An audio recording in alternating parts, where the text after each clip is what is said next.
আসসালামু আলাইকুম বন্ধুগণ, ওয়েলকাম টু আফসানা কিচেন।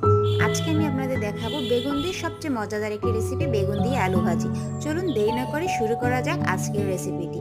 আজকে বেগুন আলু ভাজি করার জন্য আমি বেগুন আর আলুগুলোকে খুব ভালো করে কেটে ধুয়ে নিয়েছি। এই দেখুন, আপনারা ঠিক এইভাবে বেগুন আলুগুলোকে কেটে নেবেন।